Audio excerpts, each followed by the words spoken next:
Hi, this is Nathan, your neighborhood arcade and pinball talk guy. We're going to be reviewing Earth, Wind, Fire Retro version on Zaccaria and Steam today.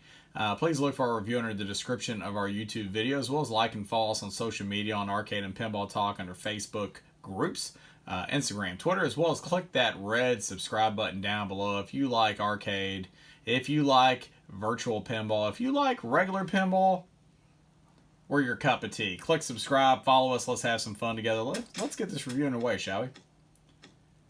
Anyway, first things first, this looks like a very viable table. Some of these older EM solid state tables are very difficult. This one is still going to be difficult, but not as difficult. And what do I mean by that? Well, let's just be real. I could actually cradle the ball on this game to a certain extent. You can't do that with some of those older EMs because they have holes or drains almost everywhere to the base of the table. Other than that, artwork on this thing looks really good for what it is based off its age. It really comes together very well. It is a high block table, as you see. It's very hard to get the ball to the top. You have a lot of blocks to the middle that just try to keep your ball to the front of the playfield. And that's just the setup of this game. It's high difficulty, and it's more of a skill shot setup. Anyway, table mechanics, flipper gap, very wide, more functional than some of the other ones I've seen. Really no slings to the bombs, the pop bumpers to the left and right, everything's symmetrical. You have some columns to the left and the right, pop bumpers to the middle, and then of course you have 1, 2, 3, 4, 5, which are basically some kickouts to the middle, going from in between those mushroom pop bumpers. There's one. It may jump back out, went to 1 again. And anyway, the whole goal here is to hit the pop bumpers. It lights up the different kickouts. And so the goal here is to hit the one that's lit.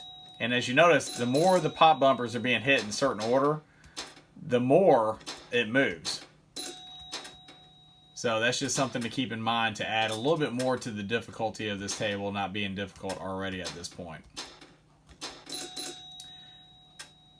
Artwork is there. Theme is there. Earth, Wind, and Fire. I've played this on Visual Pinball. It was good. I played this on SS, which is Zaccaria. It's a newer kind of model of this game. And I think that it was a very good game. I mean, the SS version and even this retro version are very good. They're similar. Don't get me wrong, playfield layouts are way different, but the thing is, you know it's the same game just by playing it. So anyway, the retro version and the SS version are definitely my favorites at this point. There we go. That was lit on 5, so that's good. And as you notice, I'm able to bridge and to cradle the ball. See, it's got that little nook there. That makes this game a little easier. It's still higher difficulty because look, it just keeps it straight to the front of the playfield. But let's just be real. High difficulty. Ball speed's not too bad on this. Replayability is absolutely with this table because it's a little easier. It's still hard, but it's easier to the point where you can manage the ball, and it's not just a skill shot game like some of the older EM solid states are.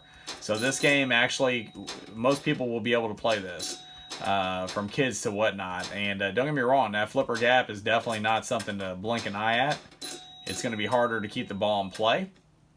But again, the more you play these tables, especially the ones with the wider flipper gaps, the more you learn to control, and the better you're going to be at the newer tables. So it's not a waste of your time to play older tables. It's not a waste because they're older and they look older. It's actually worth your time to play these tables because it's only going to make you better, and you might find that you like them. I actually like some of the older EMs. I like a lot of the solid states, believe it or not. I do love the DMDs, of course, like the Star Treks, the Ghostbusters. I love all of them, being truthful honest. Some of them are really horrible and some of them are really good. You just got to find your little nook and see what you like, and then go from there. But anyway, this is a great game. Definitely check this out. Anyway, look for our review under the description of our video. You'll find our metrics there, as well as like and subscribe on our YouTube channel. Thank you again for watching today, and we look forward to our next video with you guys.